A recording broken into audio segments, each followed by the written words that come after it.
You knew this was the chance to get home, and you kept praying. Please, God, let us go. Get us out. Get us out of this mess back to England. To see that ship that came in to pick me and my brother up, it was a most fantastic sight. We saw dogfights up in the air, hoping nothing would happen to us, and we saw one or two terrible sights. Then somebody said, "There's Dover." That was when we saw the white cliffs. The atmosphere was terrific. From hell to heaven was how the feeling was. You felt like a miracle had happened. British Army soldier Harry Garrett. Welcome to the history of the 20th century.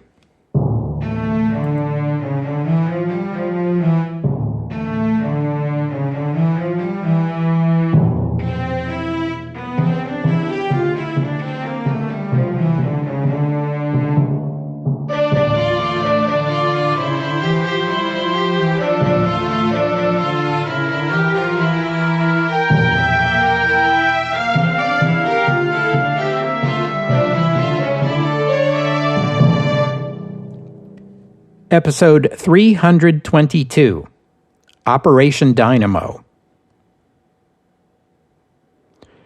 I ended last week's episode at a dramatic juncture in the narrative, on the morning of May 15th, 1940. That morning, a mere 5 days after the German offensive had begun, French Prime Minister Paul Reynaud telephoned his British counterpart Winston Churchill and declared, "We have been beaten." It may be that Reynaud was overreacting a little, you know those French, and Churchill had difficulty believing him. But his words would prove prophetic. A large German armored force had threaded its way through the Ardennes, across Luxembourg and southern Belgium, had entered France, and crossed the River Meuse at Sedan, scattering every French defender in its path. Meanwhile, the British Expeditionary Force, along with the cream of the French army, including, crucially, France's Armored Reserve, have been charging east into northern Belgium. What this means is there is a powerful German armored force barely 200 kilometers from Paris and no French defenders in between, should the Germans choose to lunge for Paris. Or it could mean that the northern flank of the Maginot Line is undefended, allowing the Germans to swoop around and attack it from behind. Either of those possibilities would be quite enough to give a French commander nightmares. But there was a third possibility that was even worse. This German armored salient was less than 250 kilometers from the English Channel, and no French force was available to stop them. If the Germans reached the Channel, the entire Belgian army, British Expeditionary Force, and the best of the French army would be trapped to their east, surrounded and isolated. And that's exactly what the Germans did. Before we go on, I want to stop and compare this offensive to the German invasion of France in 1914. Back then, the Schlieffen Plan called for a massive invasion of Belgium, followed by a pivot to the south and on toward Paris, a strategy that was sometimes described as a right hook. By contrast, the Manstein Plan called for an armored thrust through the Ardennes, followed by a pivot to the northwest and on to the English Channel, which you could call a left hook. The Manstein Plan is, in a very real sense, the mirror image of the Schlieffen Plan. This plan was the brainchild of Erich von Manstein, but the person who had ordered that the German High Command's original plan, which was very much a replay of 1914, be replaced by this newer and more daring plan was none other than Hitler himself. Hitler had been a nervous wreck during the first couple of days of the offensive, fearful as he was that the French would anticipate the armored thrust through the Ardennes and be prepared to meet it. When it became clear that the French hadn't and couldn't, Hitler's mood swung from nervous to euphoric. And then it swung back to nervous. The German armored advance, spearheaded by a corps under the command of Heinz Guderian, had crossed the Meuse, but no one in the German military knew for certain whether the French had any reserves left, or if they did, where they were. Hitler ordered the advanced armor to halt and wait for the German infantry to catch up. Infantry still marched around on foot at this time, just as in the last war. Hitler was worried that French reserves to the south might attack the German flank and cut off Guderian's troops. At one point, he complained that the army command was about to squander the victory he had handed to them.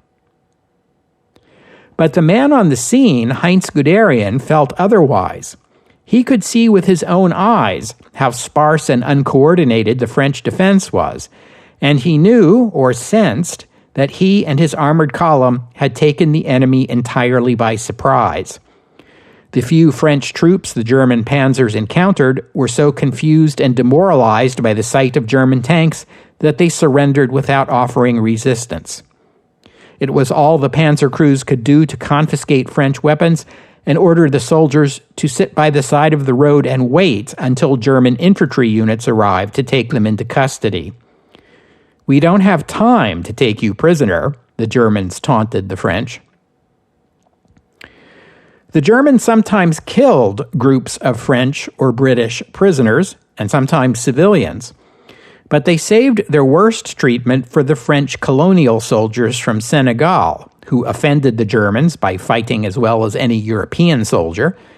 An estimated 3,000 French African soldiers were killed after they were captured, often massacred in groups. Guderian interpreted his orders so broadly that he probably crossed the line into insubordination when he ordered his panzers to continue forward. The Germans advanced. The first wave consisted of reconnaissance units, armored cars or motorcycles. In many cases, they were able to take control of bridges the French military had not had the time to destroy. Behind them came the tanks, their crews unshaven, their uniforms reeking, driven on by a combination of exhortations from their officers, generous supplies of amphetamines, and the thrill of victory. Next behind them came the motorized infantry, riding in the backs of trucks, gaping in awe at the abandoned villages, wrecked vehicles, and sheepish French soldiers the panzers left in their wake. And behind them, the foot infantry, marching for days on aching feet, doing their best to keep up. In London, the same morning he'd received that panicky phone call from Paul Reynaud, Winston Churchill convened a war cabinet meeting to address the French Prime Minister's request for 10 additional fighter squadrons from the British Royal Air Force. Air Chief Marshal Hugh Dowding, commander of the RAF's Fighter Command, staunchly opposed the request. The two men got into a shouting match. Dowding told Churchill that the Fighter Command's most important mission was to defend Great Britain against German bombing, a prospect that was looking increasingly likely since the fall of the Netherlands. And more than that, the RAF's most important fighter plane, the Hawker Hurricane, was not holding its own against the German Messerschmitt 109s. When Dowding showed Churchill projections that at the current loss rates, the RAF would have no Hurricanes left by the end of the month, Churchill backed down, although he still insisted on sending 4 squadrons. The War Cabinet also ordered the RAF Bomber Command to begin attacking German industrial targets in the Ruhr Valley in retaliation for the German bombing of Rotterdam. These early bombing runs did little damage, but they were only the beginning of what is to come. The next day, May 16th, Churchill flew to Paris for a face-to-face meeting with Reynaud. Although he didn't know it at the time, General Gamelin had telephoned Prime Minister Reynaud the same morning to warn him that German armored units might reach Paris by that evening. Churchill arrived in Paris just in time to witness the columns of black smoke rising from bonfires of French government documents. French civil servants were tossing sensitive files out the windows of their offices into courtyards where they were collected into piles and set alight. Churchill met with Reynaud, Gamelin, and the War Minister Daladier. Gamelin pointed to a map on an easel which showed where the German armored salient had sliced through French lines. "Where is your strategic reserve?" Churchill asked. "Aucune," replied Gamelin, which roughly means, "There is none." Churchill persisted. How did the French army propose to counterattack the German salient? Gamelin told him the French army had not the numbers, nor the equipment, nor the ability to launch a counterattack. Then Reynaud asked about those 10 squadrons. Churchill told him 4 were on the way. Then he contacted the War Cabinet and asked them to send the other 6, on the argument that if they held out on the French at this dire moment, history would never forgive them. The War Cabinet agreed. As it turned out, the extra squadrons had to be based on British airfields and fly across the Channel to fight the Germans, as the rapid German advance had left too few French airfields in Allied hands.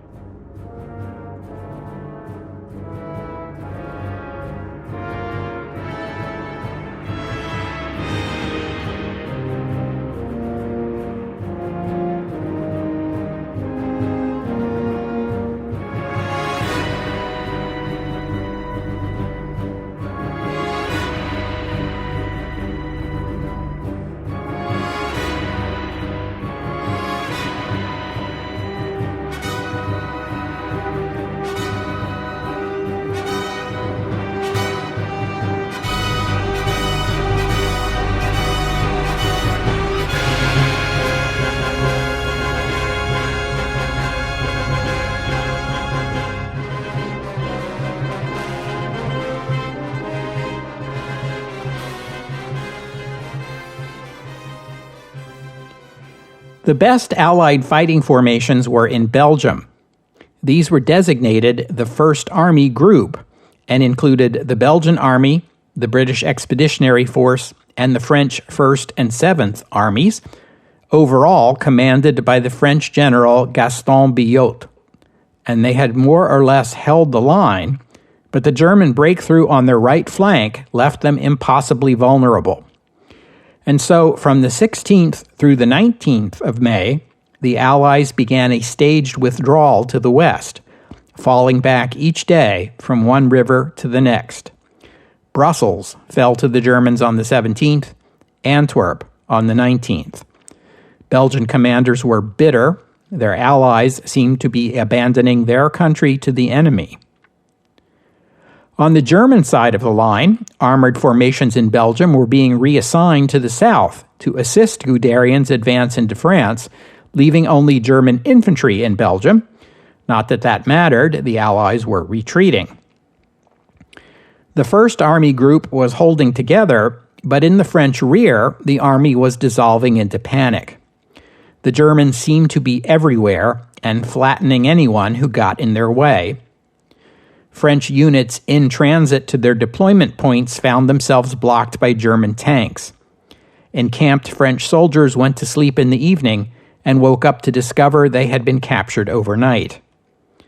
And the French had to deal with a flood of civilian refugees. Dutch, French, Belgian, Luxembourger, millions of them, most of them women, old men, and children, fleeing south and west into France.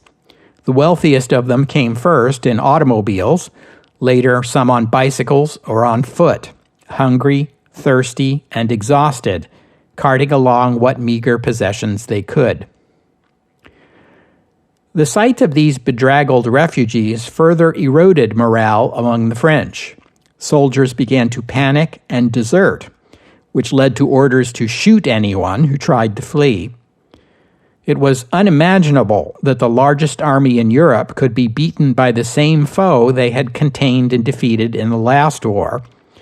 In this environment of panic, confusion, and shock, rumors flourished, and soldiers began muttering about fifth columnists. It was inconceivable the Germans could have accomplished so much without help from our own people. Nous sommes trahis became a common cry. We are betrayed. In the German salient, Guderian was forced to pause his advance on the 16th on orders from Hitler himself. As it happened, his units likely needed the time to rest and reorganize. That same day, Guderian's force came under attack from the French 4th Armored Division, commanded by Colonel Charles de Gaulle. Most of the tanks in the French army had been distributed among infantry formations. Since they were fighting a defensive war, French commanders judged this was the best way to employ their armored assets. De Gaulle disagreed. He had been the loudest proponent of creating dedicated armored formations within the French army, as the Germans had.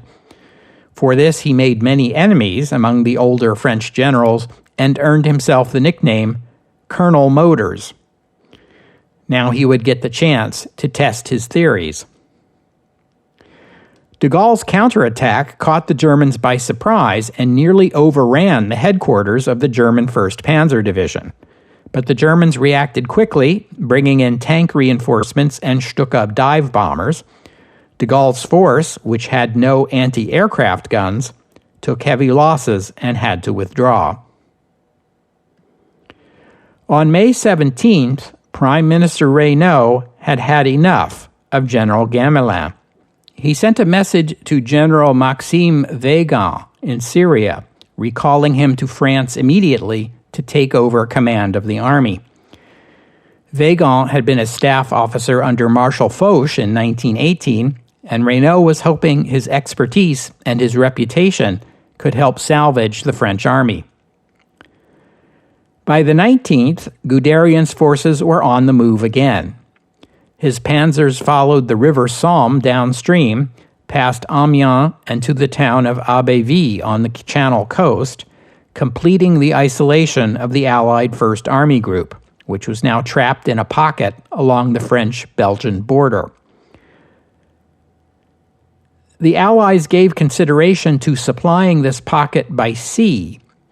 The French ports of Boulogne, Calais, and Dunkirk, and the Belgian ports of Newport and Ostend were still under Allied control, but the math didn't work. These 5 ports and the available network of roads and railroads were not enough to supply the trapped Allied force, and the Germans were determined to deny them even these ports. General Rommel was already pushing north to Arras, and behind that town, those crucial Channel ports. General Edmund Ironside, the chief of the Imperial General Staff, flew into the pocket on the 19th to confer with the commander of the BEF, General Lord Gort. Ironside urged Gort to send the BEF on an attack to the southwest to break through the corridor of German-controlled territory, which they were calling the Panzer Corridor. Gort told Ironside that most of the BEF was engaged to the east against the Germans there, and he could only spare a couple of divisions for an attack to the southwest, 1 infantry division and 1 armored division.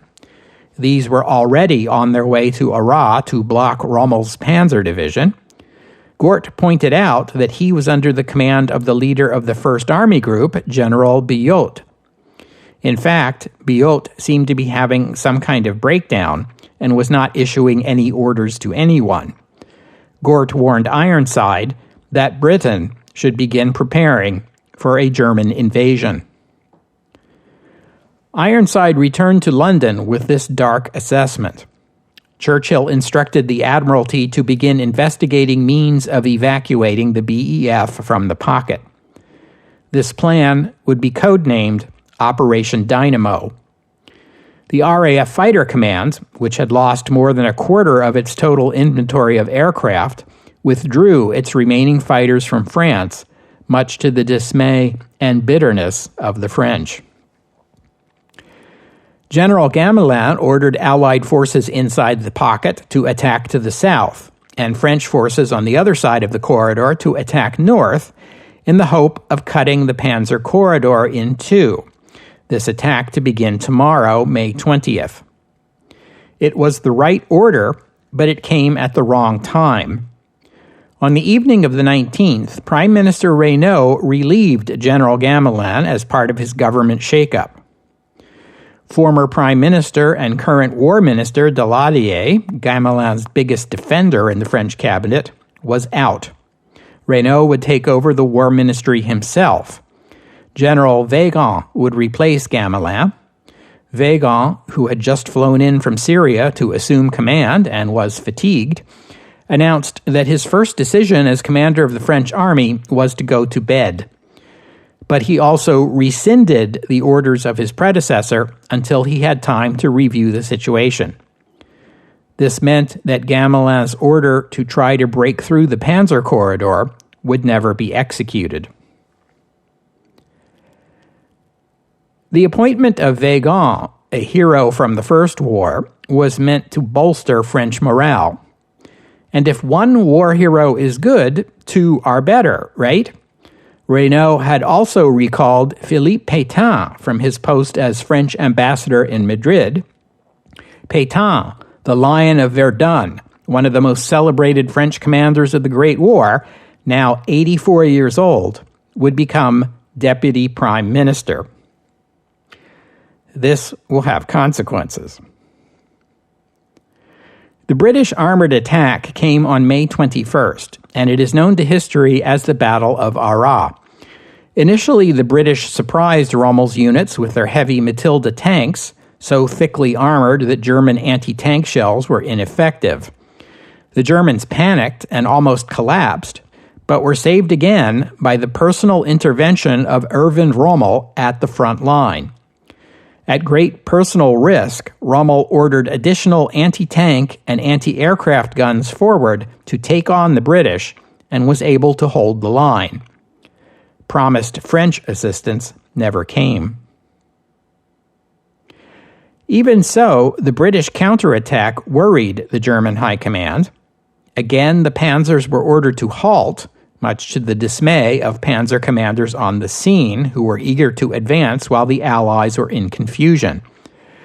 Those Channel ports were oh so close. The following day, May 22nd, the High Command recovered its nerve and ordered the panzers forward, the 2nd Panzer Division to Boulogne, the 10th to Calais, and the 1st to Dunkirk. Still, it was a missed opportunity that gave the Allies some time to prepare. Boulogne fell to the Germans on May 25th after a 2-day battle. The British were able to evacuate a few hundred British and French soldiers and civilians by destroyer. The destroyers also used their guns against the advancing German tanks. Still, some 5,000 Allied soldiers were trapped and taken prisoner. Calais had been reinforced from Britain when the 10th Panzer arrived on May 24th to besiege the town. The defenders were ordered to hold the town at all costs and warned there would be no evacuations. Attacks by the 10th Panzer Division failed to dislodge the defenders, but cost the Germans half their tanks. Artillery and aerial bombardment set the town on fire. Reportedly, the flames and smoke were visible from Dover on the other side of the strait. The following day, May 26th, the defenders of Calais surrendered. By then, both the French and British governments were sinking into despair. In Paris, General Weygand, who had projected confidence when he had first taken command of the army 5 days ago, was now complaining about the politicians who had gotten France into this war in the first place and suggested that France withdraw its pledge to Britain not to make a separate peace with the Germans. Deputy Prime Minister Pétain agreed. Former Prime Minister Pierre Laval was sounding out Italian diplomats about the possibility of Mussolini brokering an armistice. The next day, May 26th, the same day Calais fell, Reynaud flew to London for a meeting with Churchill, telling him that although he, Reynaud, would never agree to a separate peace, it was entirely possible he could be replaced as prime minister by someone who would. Reynaud sounded out Churchill about a joint capitulation, asking if the British would be willing to offer to surrender Gibraltar and the Suez Canal to the Italians as a way of reducing German demands on France. In the War Cabinet, Foreign Secretary Lord Halifax was also talking to the Italians, inquiring what Hitler's terms might be for an end to the war. With French collapse apparently imminent, and with no prospect of American help in the foreseeable future, Halifax and others argued that Britain would be unable to continue the war alone. Churchill opposed talk of negotiation. He believed it was likely that Hitler would make tough demands against Britain, a substantial reduction of the RAF at minimum, and probably cuts to the Royal Navy as well. Hitler would want to disarm Britain to the point that it could no longer oppose his continental ambitions. And to Churchill, that was unacceptable. Halifax argued that any agreement that preserved Britain's independence should be accepted. Churchill was in a difficult position. Many leading conservatives agreed with Halifax. Meanwhile, War Minister Anthony Eden sent a message to General Gort ordering him to fall back to the Channel coast. In Dover, Vice Admiral Bertram Ramsay received orders to proceed with Operation Dynamo.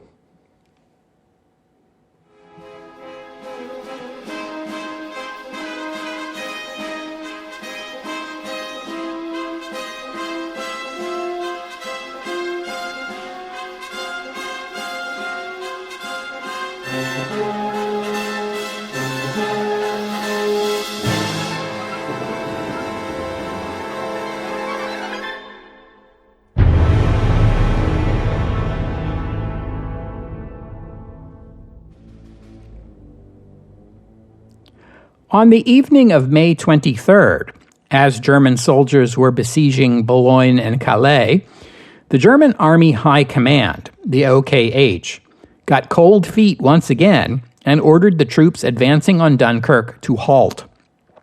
Hitler agreed and endorsed the order on May 24th. He had served in this region himself during the Great War and was all too aware of its muddy terrain and the danger of the advancing panzers getting stuck in the mud. The Germans were losing tanks at a worrying rate. Hitler and his generals wanted to conserve these weapons for the next phase of the assault on France. Air Marshal Göring assured the Führer that the Luftwaffe could destroy the encircled Allied units alone without the panzers, although army commanders were dubious. On the afternoon of May 26th, Hitler and his commanders would realize they had made a mistake, reverse their decision, and give the panzers the green light to proceed toward Dunkirk, though most units wouldn't resume their advance until the following morning, May 27th, a delay of 3 days. For those of you keeping score at home, this is the third time since the offensive began 2 weeks ago that Hitler and the OKH got nervous and ordered their armored units to halt their advance, over the objections of commanders on the scene. All three represent missed opportunities, this last one perhaps the most glaring of all. If the German armor had not been stopped, they might have plowed right through the retreating French and British forces, disorganizing and disrupting them, and reaching the harbor at Dunkirk before the evacuation had a chance to begin. If that had happened, the Germans would have inflicted on the French and British one of the most catastrophic defeats in military history, a modern Battle of Cannae.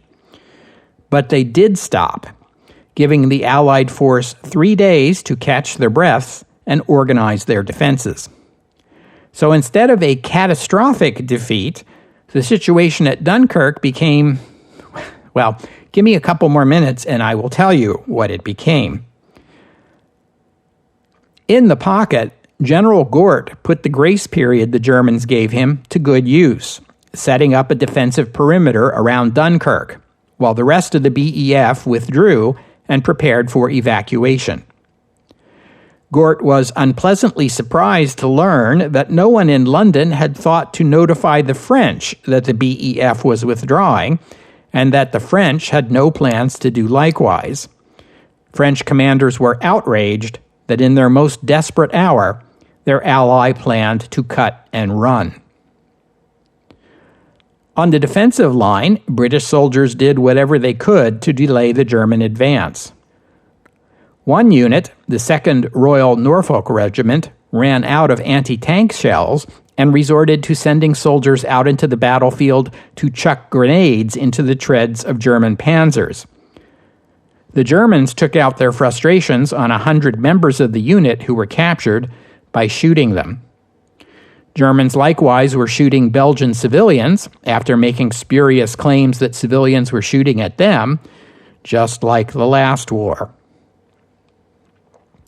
In London, on May 27th, the day the Germans renewed their advance toward Dunkirk, Foreign Secretary Lord Halifax renewed his call for Britain to use Mussolini as an intermediary to at least inquire as to what Hitler's peace terms might be.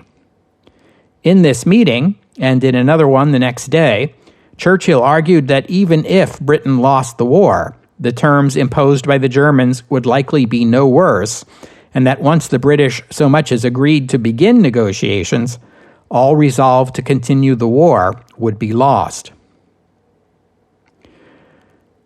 Churchill's arguments convinced the three party leaders, Conservative leader Neville Chamberlain, Labour leader Clement Attlee, and Liberal leader Sir Archibald Sinclair, but Halifax was adamant and threatened to resign.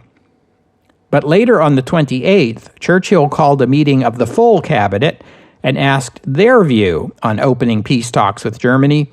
The cabinet supported Churchill. As the cabinet thrashed out these debates in Westminster, the situation for the Belgians was becoming grave.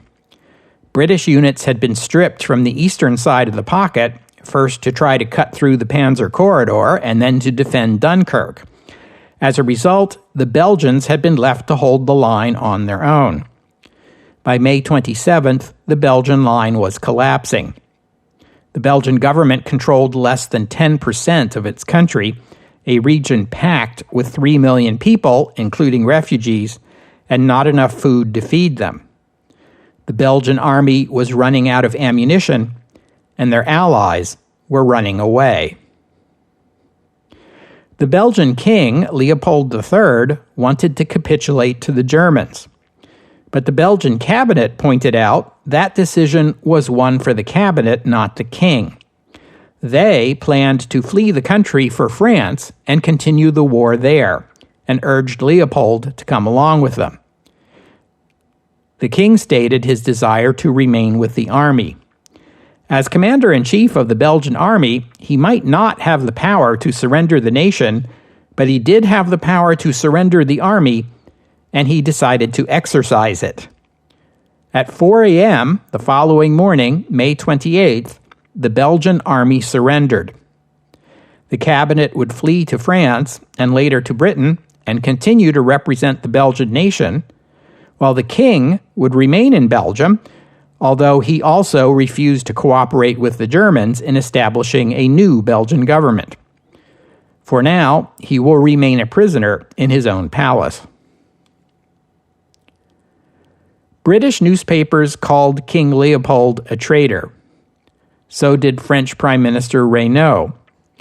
But whatever you think of Leopold's decision, the fact was that British and French commanders were well aware that the Belgian army was on the brink of collapse. General Gort had already set up a British defensive line behind the Belgians by the time of their surrender. Meanwhile, at Dunkirk, the evacuations had begun on May 27th. The British calculated they would have 2 days before the Germans overran the port. They hoped to evacuate 45,000 soldiers in that period of time, which represented about 30% of the BEF. In fact, on the first day, they evacuated fewer than 7,700, carried away on a Royal Navy cruiser, HMS Calcutta, plus 8 destroyers and 26 smaller craft. At that rate, it would take a month to bring the entire BEF back to England, and the British clearly do not have a month. The Germans restarted their advance the same day, but Hitler and the High Command ordered that German units come no closer to Dunkirk than artillery range. It was thought that the combination of shelling from the artillery and bombing by the Luftwaffe would be sufficient to deny the British the use of Dunkirk as an evacuation port. Also, the land around Dunkirk is marshy, making it hardly ideal for tank warfare, and German tank losses have been serious, so some caution was called for. But what's the rush? It's not as if the British are going anywhere. Hundreds of German bombers pummeled Dunkirk and its surroundings. British soldiers trapped in the area cursed the RAF for lack of cover, but the RAF was doing its job, it's just that you couldn't see it from Dunkirk. British fighters based in Kent crossed the channel to engage the Germans, but most German aircraft were still operating from bases in Germany, meaning they had a longer flight to get to Dunkirk than the RAF had. The next day, Tuesday the 28th, the day the Belgian army surrendered, Winston Churchill addressed Parliament on the fate of the BEF. He warned the House of Commons to expect hard and heavy tidings. On the plus side, cloud cover over Dunkirk limited Luftwaffe operations that day. This was also the day that the first of the little ships arrived at Dunkirk. And what do I mean by little ships? The Admiralty had put out a call for available vessels on the BBC and scoured the southeast of England and the Thames River for any craft capable of crossing the channel. Minesweepers, fireboats, river barges from the Thames, private yachts, cabin cruisers, and other pleasure craft, fishing boats, ferries, lifeboats, which is what the British call their coastal rescue craft, whatever. The Admiralty commandeered whatever they could find, nearly 700 ships and boats altogether, sometimes without notice to the owners, other times operated by their owners or by civilian crews. The little boats made it possible to evacuate more soldiers more quickly. The bottleneck in the evacuations was the harbor at Dunkirk. Only so many ships could dock at one time. The seacoast around Dunkirk has wide beaches, and many of the British soldiers awaiting evacuation were camped out on the beaches, which offered plenty of space, although they also made the soldiers targets for the Luftwaffe. Bombing the beaches wasn't particularly effective since bombing isn't terribly accurate and the sand smothers the explosion, limiting the radius of damage, but Luftwaffe fighters strafing the beaches caused many casualties. The beaches were wide because their slope into the sea was shallow. Large ships had to use the port because they couldn't get anywhere near the beach. But some of these little boats were shallow enough they could get within 100 meters of the shore, close enough for soldiers to wade out to them. Once a little boat took on passengers, it could ferry them out to the deeper sea and transfer them to a larger vessel, then return for more. In some cases, the passengers and crews of these little boats entirely abandoned them, leaving them adrift in the water, and leaving the soldiers on the shore to watch them intently and pray that the current would bring one of them close enough that they could climb aboard. On May 28th, the second day of the evacuation, nearly 12,000 soldiers left from the harbor, while the little boats picked up an additional 6,000. Meanwhile, in Norway, British and French troops seized control of the crucial port of Narvik, ousting the German force that had been holding the town. Remember Narvik? The following day, Wednesday the 29th, the weather cleared and the Stukas returned. This time they went after the ships. The British destroyer HMS Grenade was sunk, and 2 British and 1 French destroyers suffered serious damage. A number of little ships involved in the evacuation were also destroyed by German bombers. Nonetheless, over 47,000 British troops were evacuated that day. Because the British had begun the evacuation first, they were the first to get to Dunkirk and the first aboard the ships. Many in the French army felt the British were abandoning them. In a sense, this was true, but on Thursday the 30th, almost 54,000 were evacuated, including the first French soldiers, and British and French commanders agreed that the evacuation would be conducted on equal terms without regard to the nationality of any soldier. And by the way, in addition to British and French soldiers, there were also Belgians and Poles, and a few Indians, Moroccans, and Senegalese. How were the British getting so many soldiers out of Dunkirk so quickly? The harbor facilities had been so heavily bombed by the Luftwaffe that they were all but useless. But the harbor at Dunkirk was protected by a stone seawall, sometimes called a mole, that extended into the sea for more than a mile. Seawalls are not intended to be used as piers, but in an emergency, you have to be willing to be flexible. A Canadian-born Royal Navy officer, Commander James Campbell Clouston, organized the use of the seawall for evacuation, queuing soldiers up all along its length. Despite the desperate situation and the ever-present threat of the Luftwaffe, there was very little queue jumping. Commander Clouston, by the way, would not himself survive. The small boat he was in was strafed by a Stuka, and he was killed shortly before the evacuation ended. The death of Commander Clouston underscores the fact that a Dunkirk evacuee's ordeal was not over when they got aboard a ship. The sea route to Dover was perilous. The most direct route to Dover required a ship to hug the French coast westward toward Calais, where there were substantial German forces with artillery guns capable of firing on it. It would be safer to turn north and head directly for deep water, but here the Germans had laid mines. If a ship turned farther to the east and took a roundabout route, it could evade the mines, but this course would take it much farther from England and RAF cover and make it a sitting duck for the Luftwaffe.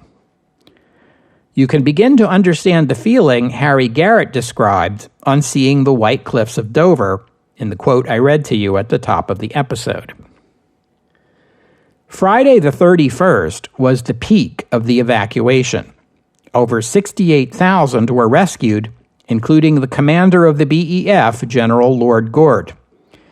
Saturday, June 1st, saw the evacuation of over 64,000, but then the weather cleared, and the Luftwaffe returned. By this time, only a few thousand British soldiers remained. The evacuations continued by night over the next 3 nights, rescuing nearly 80,000 more soldiers in all, most of whom were French. On June 4th, the evacuations ended. The last French units, about 40,000 soldiers in all, who had been holding off the Germans for 9 days, finally surrendered. The French prisoners were force-marched into Germany. They were ill-fed and brutally treated by their captors.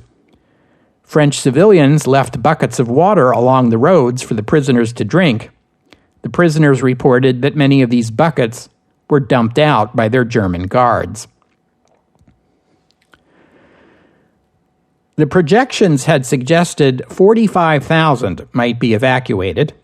The actual total was about 340,000, including just shy of 200,000 British and 140,000 French soldiers. The rescued French soldiers would gradually be repatriated to France. The large number of French soldiers rescued is a potent rejoinder to French complaints that the British abandoned them. The courageous and steadfast French troops who fought bravely and stubbornly to hold the line while the evacuations were underway are an equally firm rebuttal to anyone who wants to dismiss the French war effort in 1940.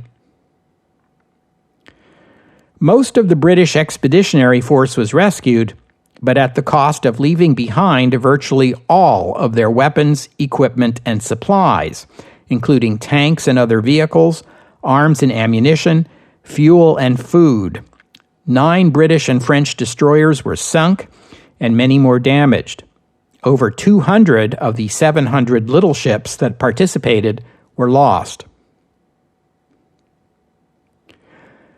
The loss of all these arms and materiel was a serious blow to the British Army, and it would leave Britain vulnerable to invasion. On the other hand, the soldiers themselves were saved, and any sensible military commander would happily make that trade-off. Trained and experienced soldiers are far more valuable than trucks or tanks, especially if there's no one to drive them. The loss of these 200,000 soldiers would have forced the British Army to rebuild from scratch, a process that would take many long months and leave Britain vulnerable all the while. It likely would have prolonged the war. It might even have led to British capitulation. By June 1940, every military force that had faced the Wehrmacht had been crushed, with the singular exception of the British Army. They were defeated, yes, but as the saying goes, they lived to fight another day. Winston Churchill said as much in a speech in Parliament, but it is not for that this particular speech is remembered as perhaps the greatest speech ever given by one of the most celebrated orators in the English language. It was for the words he spoke when he looked ahead. Even though large tracts of Europe and many old and famous states have fallen or will fall into the grip of the Gestapo and all the odious apparatus of Nazi rule, we shall not flag or fail. We shall go on to the end. We shall fight in France. We shall fight on the seas and oceans. We shall fight with growing confidence and growing strength in the air. We shall defend our island, whatever the cost may be. We shall fight on the beaches. We shall fight on the landing grounds. We shall fight in the fields and in the streets. We shall fight in the hills. We shall never surrender. Brave words at a time when the future looked grim. But in the meantime, something in the British national character insisted on celebrating this small victory at Dunkirk rather than sinking into despair over a looming defeat. And there's something very British about a flotilla of lifeboats and fishing boats and weekend sailors in their cabin cruisers plying the chill and choppy waters of the English Channel on their way to an impromptu rescue.